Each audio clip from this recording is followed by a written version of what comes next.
வணக்கம். மூன் செய்திகளுக்காக ஸ்ரீதேவி. இன்றைய முதன்மை செய்திகள்.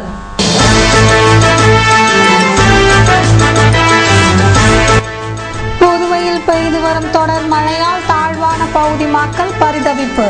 2 தினங்களுக்கு மழை நீடிக்கும் என எச்சரிக்கை.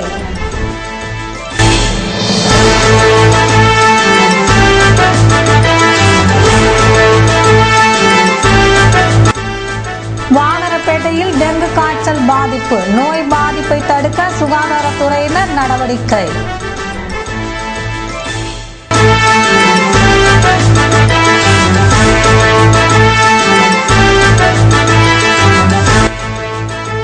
லிங்காரெட்டிபாளையத்தில் கூட்டுறவு சர்க்கரை ஆலையில் விவசாயிகள் கஞ்சி காய்ச்சும் போராட்டம். ஊழியர்களும் போனஸ் கேட்டு போராட்டம். இனி விரிவான செய்திகள். வங்கக்கடலில் உருவான குறைந்த காற்றழுத்த தாழ்வு நிலை காரணமாக புதுவையில் மழை நீடிக்கும் என வானிலை மையம் தெரிவித்துள்ளது. வங்கக்கடலில் குறைந்த காற்றழுத்த தாழ்வு நிலை பகுதி உருவாகி இருப்பதால் கடந்த 4 தினங்களாக தமிழகம் மற்றும் புதுவையில் மழை பெய்து வருகிறது. ஆண்டுதோறும் துவங்கும் வடகிழக்கு பருவமழை திங்கட்கிழமை துவங்கும் என வானிலை மையம் தெரிவித்திருந்த நிலையில் தற்போது உருவான குறைந்த காற்றழுத்த தாழ்வினால் மழை பெய்ய துவங்கி இருக்கிறது. இதனால் புதுவையின் தாழ்வான பகுதிகளில் மழைநீர் தேங்கி நிற்கிறது. குறிப்பாக ரெயின்போ நகர், வெங்கடா நகர் உள்ளிட்ட பல இடங்களில் மழைநீர் வெளியேற வழியில்லாமல் அப்பகுதி சேரும் சகதியுமாக காட்சியளிக்கிறது. 2 தினங்கள் பெய்த மழைக்கே புதுவை நகர பகுதி அல்லாடி கொண்டிருக்கும் சூழ்நிலையில் இனிவரும் காலங்களில் தொடர் மழையினால் ஏற்படும் பாதிப்பை தடுக்க பொதுப்பணித்துறை விரைவாக நடவடிக்கை எடுக்க வேண்டும் என மக்கள் கோரிக்கை விடுத்துள்ளனர். இதுபோன்ற சூழ்நிலையில் வங்கக்கடலில் உருவான குறைந்த காற்றழுத்த தாழ்வு நிலை வலுவடைந்து தமிழகத்தின் வடக்கு மற்றும் ஆந்திராவின் தெற்கு கடலோர பகுதியில் மையம் கொண்டிருப்பதால் 2 தினங்களுக்கு கனமழை நீடிக்கும் என வானிலை மையம் தெரிவித்துள்ளது. புதுவை வானரப்பேட்டையில் டெங்கு காய்ச்சலால் ஒருவர் பாதிக்கப்பட்டுள்ளதால் அப்பகுதியில் சுகாதாரத்துறையினர் தீவிர தடுப்பு நடவடிக்கையில் ஈடுபட்டு வருகின்றனர். புதுவை வானரப்பேட்டை பகுதியை சேர்ந்த ஒருவர் டெங்கு காய்ச்சலால் பாதிக்கப்பட்டுள்ள அரசு மருத்துவமனையில் அனுமதிக்கப்பட்டுள்ளார். இதனால் வானரப்பேட்டையில் மேலும் பலருக்கு டெங்கு இருப்பதற்கான அறிகுறிகள் இருக்கும் என்பதால் உள்ளாட்சித்துறை மற்றும் சுகாதாரத்துறையினர் தீவிர தடுப்பு நடவடிக்கையில் ஈடுபட்டுள்ளனர். அப்பகுதியில் கொசு மருந்து தெளிக்கப்பட்டு கால்வாய்கள் சுத்தம் செய்யப்படுவதுடன் வானரப்பேட்டையை சேர்ந்த மக்களின் ரத்த மாதிரிகள் எடுக்கப்பட்டு சோதனை செய்யப்பட்டு வருகிறது. வானரப்பேட்டையில் டெங்கு காய்ச்சல் பாதிப்பு தெரிய வந்த நிலையில் பருவநிலை மாற்றம் காரணமாக புதுவையின் பல்வேறு பகுதிகளில் காய்ச்சல் மற்றும் கண் நோய் அதிகமாக பரவி வருகிறது. குறிப்பாக விடுதிகள் மற்றும் பள்ளிகளில் பயிலும் மாணவ மாணவிகள் இந்த நோயினால் அதிகம் பாதிக்கப்பட்டுள்ளனர். போனஸ் வழங்க வேண்டும் என வலியுறுத்தி லிங்காரெட்டிபாளையம் சர்க்கரை ஆலை ஊழியர்கள் ஆர்ப்பாட்டம் நடத்த கரும்பு விவசாயிகள் கஞ்சி காய்ச்சும் போராட்டம் நடத்தினர். தீபாவளி போனஸ் வழங்க வேண்டும் என வலியுறுத்தி லிங்காரெட்டிபாளையம் கூட்டுறவு சர்க்கரை ஆலை அதிகாரிகள் மற்றும் ஊழியர்கள் திங்கட்கிழமை அன்று தங்கள் பணிகளை புறக்கணித்து வாயிலில் ஆர்ப்பாட்டம் நடத்தினர். இதேபோன்று கூட்டுறவு சர்க்கரை ஆலைக்கு வெட்டி அனுப்பிய கரும்புக்கான பாக்கி தொகையை வழங்க வேண்டும் என வலியுறுத்தி கரும்பு விவசாயிகள் சங்கத்தினர் மில் எதிரே கஞ்சி காய்ச்சும் போராட்டம் நடத்தினர். இதில் கரும்பு விவசாயிகள் சங்க நிர்வாகிகள் மற்றும் விவசாயிகள் கலந்து கொண்டனர். அனைத்து தொழிற்சங்கங்களின் சார்பாகவும் ஊழியர்கள் மற்றும் பணியாளர்கள் அனைவரும் நமக்கு கிடைக்க வேண்டிய போனஸ், முழுமையான போனஸ் மற்றும் 2 மாத நிலுவைத் தொகை, சம்பள நிலுவைத் தொகை மற்றும் கடந்த காலங்களிலே எங்களுடைய சம்பளத்திலே பிடித்தம் செய்த கிட்டத்தட்ட 17 கோடி ரூபாயை எங்களுக்கு அனைத்து நிறுவனங்களுக்கும் எங்களுடைய பணத்தை கட்டாமல் இந்த நிர்வாகம் எங்களை காலம் கடத்தி கொண்டு வருகிறது. அதற்கு நிர்வாகம் உடனடியாக எங்களுடைய முழுமையான சம்பளத்தில் பிடித்த தொகையை உடனடியாக வழங்க கட்டிவிட வேண்டும். அந்தந்த நிறுவனங்களுக்கு பிஎஃப், கிராஜுவேட், சொசைட்டி போன்ற அனைத்து நிறுவனங்களுக்கும் இதுவரையில் வழங்கப்படாமல் உள்ள அனைத்து நிறுவனங்களுக்கும் எங்களுடைய சம்பளத்தில் பிடித்த பணத்தை கட்டிவிட்டு மேற்படி எங்களுக்கு கிடைக்க வேண்டிய போனஸை உடனடியாக வழங்க வேண்டும். 14,500 முழுமையான போனஸை வழங்க வேண்டும் என்று நாங்கள் இப்பொழுது அனைத்து தொழிற்சங்கங்கள் சார்பாக தொழிலாளர்கள் மற்றும் ஊழியர்களோடு ஒன்றிணைந்து இந்த 3வது நாட்களாக இந்த போராட்டத்தில் ஈடுபட்டு இருக்கின்றோம். புதுவையில் சின்மயா மிஷன் நடத்திய பாராயண இறுதிப் போட்டியில் வெற்றி பெற்றவர்களுக்கு பரிசுகள் வழங்கப்பட்டன. சின்மயா மிஷன் பள்ளி மாணவர்களுக்காக ஸ்ரீமத் பகவத்கீதை மற்றும் சகலகலா வள்ளி மாலை பாராயண போட்டி 2014 கடந்த ஆகஸ்ட் மாதம் துவங்கி அக்டோபர் மாதம் வரை புதுச்சேரி மட்டுமல்லாது கடலூர் மற்றும் மதுராந்தகத்திலும் நடத்தி வந்தது. இதில் 150க்கும் மேற்பட்ட பள்ளிகளில் இருந்து சுமார் 20,000 மாணவர்கள் கலந்து கொண்டனர். கலந்து கொண்ட அனைத்து மாணவர்களுக்கும் சான்றிதழ்களும் ஊக்க பரிசுகளும் வழங்கப்பட்டன. பரிசு பெற்ற சுமார் 1000 மாணவர்களுக்கு அந்தந்த பள்ளியிலேயே பரிசுகள் வழங்கப்பட்டன. வெவ்வேறு பள்ளிகளில் இருந்து முதல் பரிசு பெற்ற 200 மாணவர்கள் மாநில அளவு இறுதிப் போட்டிக்காக தேர்ந்தெடுக்கப்பட்டனர். அவர்களுக்கான இறுதிப் போட்டி கிருஷ்ணா நகர் சின்மயா சூர்யாவில் ஞாயிற்றுக்கிழமை நடைபெற்றது. மாணவ மாணவிகள் உற்சாகத்துடன் தங்கள் பெற்றோர்களுடன் வந்து கலந்து கொண்டனர். இந்நிகழ்ச்சிக்கு மாலா நடராஜன், ராம்சில்ஸ் உரிமையாளர் பாஸ்கரன், சின்மயா மிஷன் செயலாளர் மற்றும் இன்டெக்ரா நிறுவனத்தை சேர்ந்த தேவநாதன் மற்றும் வசந்தா தேவநாதன், முரளிதரன் மற்றும் காயத்ரி முரளிதரன் முக்கிய விருந்தினராக வருகை தந்து சிறப்பித்தனர். தேவி குரூப் உறுப்பினர்கள் நடுவர்களாக பொறுப்பேற்று சிறப்பாய் நடத்தி தந்தனர். மாசில்லா தீபாவளியை கொண்டாட வேண்டும் என வலியுறுத்தி விழிப்புணர்வு வாகன பிரச்சாரம் நடத்தப்பட்டது. உடல் நலத்தை பாதிக்கும் ஒலி ஆகியவற்றை தவிர்த்து மாசு இல்லாத தீபாவளியை கொண்டாட வேண்டும் என சுற்றுச்சூழல் மற்றும் மாசு கட்டுப்பாட்டு குழுமத்துடன் இணைந்து மனித உரிமைகள் மற்றும் நுகர்வோர் பாதுகாப்பு இயக்கத்தினர் விழிப்புணர்வு வாகன பிரச்சாரத்தை துவக்கினார். இதனை சுற்றுச்சூழல் மற்றும் மாசு கட்டுப்பாட்டு துறை பொறியாளர் ரமேஷ் துவக்கி வைக்க இயக்க பொதுச் செயலாளர் முருகானந்தம் தலைமை தாங்கினார். இந்த அமைப்பினர் மாநிலம் முழுவதும் மாசு இல்லாத தீபாவளியை கொண்டாடுவது தொடர்பாக வாகன பிரச்சாரம் நடத்த உள்ளன.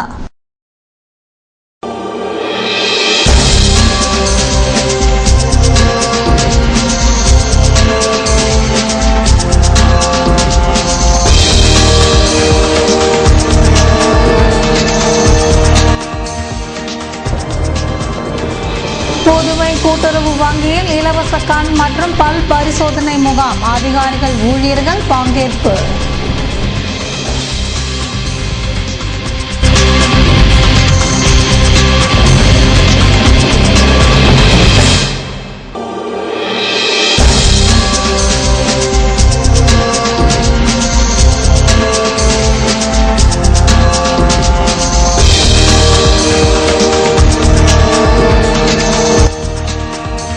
அக்டோபர் 22ஆம் தேதி தித்திக்கும் தீபாவளி. புத்தாடை மற்றும் பொருட்கள் வாங்க சண்டே மார்க்கெட்டில் பொதுமக்கள் ஆர்வம். விவரம் விளம்பர இடைவேளைக்கு பிறகு.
செய்திகள் தொடர்கின்றன. புதுவை மாநில கூட்டுறவு வங்கியில் நடைபெற்ற கண் சிகிச்சை முகாமில் அதிகாரிகள் ஊழியர்கள் பங்கேற்று பயன்பெற்றனர். புதுவை மாநில கூட்டுறவு வங்கியும் வாசன் கண் மற்றும் பல் மருத்துவமனையும் இணைந்து நடத்திய மாபெரும் இலவச கண் மற்றும் பல் பரிசோதனை முகாமினை வங்கியின் மேலாண் இயக்குனர் கற்பகநாதன் மற்றும் வங்கியின் பொது மேலாளர் பாஸ்கர் துவங்கி வைத்தார். இந்த நிகழ்ச்சியில் வங்கியின் கிளை மேலாளர் ஆரோக்கியராஜ், வங்கியியல் பிரிவு மேலாளர் கிருஷ்ணராஜ், உதவி மேலாளர்கள் முருகன் மற்றும் சிவசுப்பிரமணியன், தலைமை காசாளர்கள் ஹரிதாஸ் மற்றும் தண்டபாணி மற்றும் ஊழியர்கள், வங்கியின் வாடிக்கையாளர்கள் டாக்டர் அமரகாந்தி கலந்து கொண்டனர். இதனால் சுமார் 300 வாடிக்கையாளர்கள் கண் பயனடைந்து உள்ளனர். புதுவையில் தீபாவளியை கொண்டாட இன்னும் 2 தினங்களே உள்ள நிலையில் ஏழைகளின் போத்தீஸாக சென்னை சில்ஸாக புதுவையின் சண்டே மார்க்கெட் விளங்கி வருகிறது. இது பற்றிய ஒரு செய்தி தொகுப்பை நாம் இப்பொழுது காணலாம். எனதுயிரே எனதுயிரே எனக்கெனவே நீ கிடைத்தால் எனதுறவே கடவுளை போல் நீ முளைத்தாய் என்ற பாடல் எஃப்எம்மில் ஒலித்து கொண்டிருக்க ஏழைகளின் ஜவுளிக்கடல் என்று அழைக்கப்படும் புதுவை சண்டே மார்க்கெட் தீபாவளி பண்டிகையை முன்னிட்டு மழை நேரத்திலும் கூட வழக்கத்தை விட பரபரப்புடனே காணப்பட்டது. தீபாவளிக்கு இன்னமும் 2 தினங்களே இருப்பதால் புதுவையின் கிராமப்புற கூலி தொழிலாளிகள், விழுப்புரம், கடலூர் மாவட்டங்களின் ஏழை விவசாயிகள் தங்கள் சக்திக்கேற்ப புது துணி வாங்க வேண்டுமெனில் அவர்களின் ஆசையை பூர்த்தி செய்யும் விதமாக சண்டே மார்க்கெட் திகழ்கிறது. ஆண்டுக்கு 300க்கும் மேற்பட்ட நாட்களில் கிழிந்த கால் சட்டை, ஒட்டு போட்ட சட்டையுடன் கள்ளம் கபடமின்றி எதிர்காலத்தை பற்றிய எந்தவித படபடப்பும் இல்லாமல் ஓடி விளையாடும் ஏழை குழந்தைகளுக்கு தீபாவளி மற்றும் பொங்கல் நேரத்தில் புது துணி உடுத்த ஏதுவாக சண்டே மார்க்கெட் இருப்பது வசதி படைத்தவர்கள் தெரிந்திராத அறிந்திராத உண்மை. சாதாரண ஜவுளி கடைகளின் வாசலை கூட மிதித்திராத ஏழை விவசாயிகள் மற்றும் வறுமையில் அன்றாட காட்சிகளாக வாழும் பலரது தீபாவளி கனவுகளை புதுவை சண்டே மார்க்கெட் நனவாக்குகிறது என்பது ஆறுதல் அளிக்கும் விஷயம். சண்டே மார்க்கெட்டில் குறைந்த விலையில் வீட்டுக்கு தேவையான பொருட்கள், உபயோகப்படுத்திய புத்தகங்கள் போன்றவை கிடைக்கும் என்பதை புதுவையில் வசிக்கும் மக்கள் அறிந்திருந்தாலும் ஏழைகளின் போத்தீஸாக, ராம் சில்க்ஸாக, சென்னை சில்க்ஸாக சண்டே மார்க்கெட் உள்ளது என்றால் அதனை கேட்பவருக்கு சற்று ஆச்சரியமாகத்தான் இருக்கும். தினம் தினம் தீபாவளி என வசதி படைத்தவர்கள் வாழ்ந்தாலும் ஆண்டுக்கு சில நாட்கள் மட்டுமே அரிசி சோறு சாப்பிடும் தலை காய்ந்த பாமர மக்களுக்கு மகிழ்ச்சி தரும் தீபாவளியாக சண்டே மார்க்கெட் இருப்பது மகிழ்ச்சி தரும் விஷயம். தீபாவளியை கொண்டாட தயாராகிவிட்ட இந்த மக்களுக்கு மூன் செய்தி குழுவின் அட்வான்ஸ் தீபாவளி நல்வாழ்த்துக்கள். புதுவையில் கல்வி கட்டணத்தை குறைக்க அரசாணை வெளியிடாவிட்டால் தொடர் போராட்டம் நடத்தப் போவதாக சட்டக்கல்லூரி மாணவ மாணவியர் கூறியுள்ளனர். புதுவை காலாப்பட்டில் அமைந்திருக்கும் அம்பேத்கர் அரசு சட்டக் கல்லூரியில் தமிழகம் மற்றும் புதுவையை சேர்ந்த 600க்கும் மேற்பட்ட மாணவ மாணவியர் பயின்று வருகின்றனர். தற்போது 3ஆம் ஆண்டு மற்றும் 5ஆம் ஆண்டுக்கான மாணவர் சேர்க்கை முடிந்து வகுப்புகள் நடைபெற்று வரும் நிலையில் கல்வி கட்டண உயர்வை கண்டித்து கடந்த சில வாரங்களுக்கு முன்பாக மாணவ மாணவியர் முதல்வர் ரங்கசாமியை சந்தித்து முறையிட்டனர். அப்போது அவர் கல்வி கட்டணம் 1000 ரூபாயாக குறைக்கப்படும் என உறுதியளித்தார்.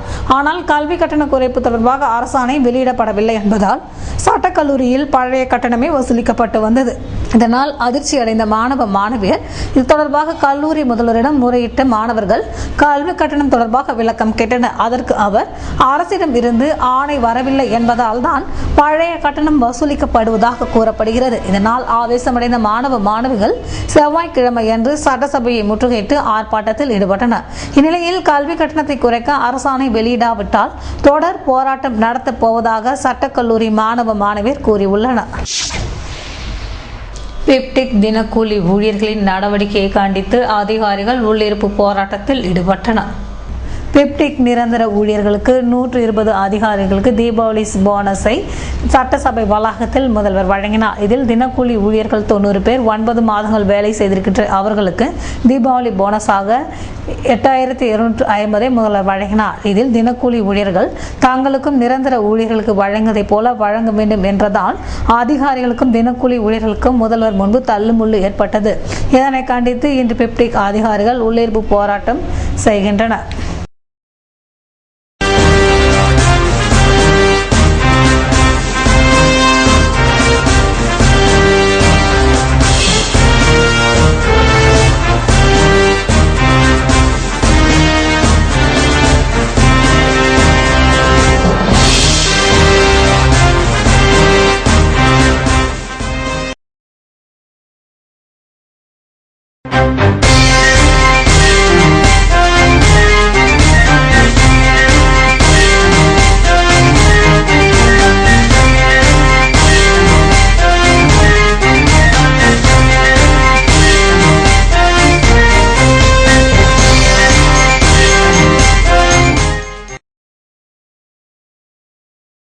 இன்றைய தங்கம் வெள்ளி விலை விபரம் வழங்குவோர் ஏவிஆர் ஸ்வர்ண மஹாலின் நவீன மங்கையின் நவநாகரீக நகைகள்.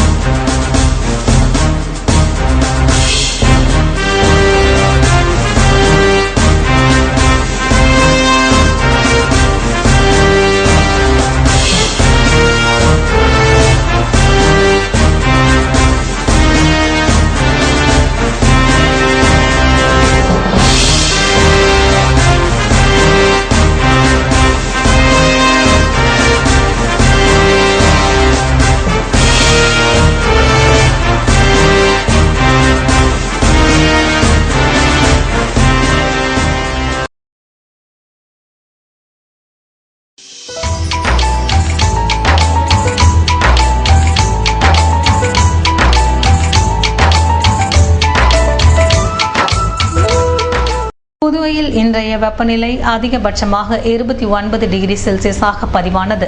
நாளைய வானிலை 30 டிகிரி செல்சியஸாக காணப்படுவதுடன் மழை பெய்யும் என வானிலை மையம் தெரிவித்துள்ளது.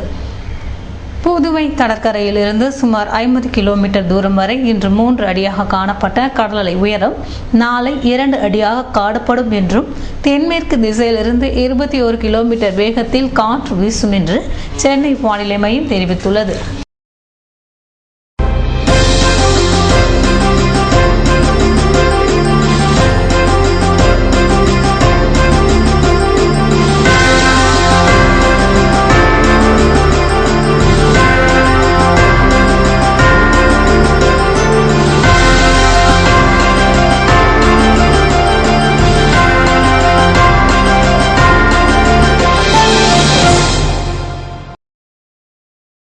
மீண்டும் இன்றைய முதன்மை செய்திகள்.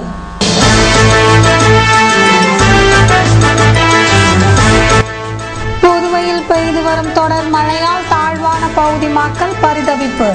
2 தினங்களுக்கு மழை நீடிக்கும் என எச்சரிக்கை.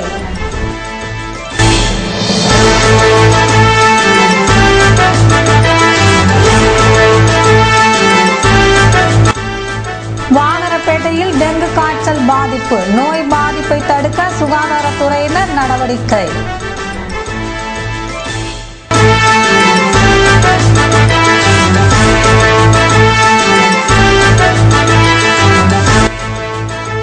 லிங்காரெட்டிப்பாளையத்தில் கூட்டுறவு சர்க்கரை ஆலையில் விவசாயிகள் கஞ்சி காய்ச்சும் போராட்டம். ஊழியர்களும் போனஸ் கேட்டு போராட்டம். இத்துடன் செய்திகள் நிறைவடைந்தன. வணக்கம்.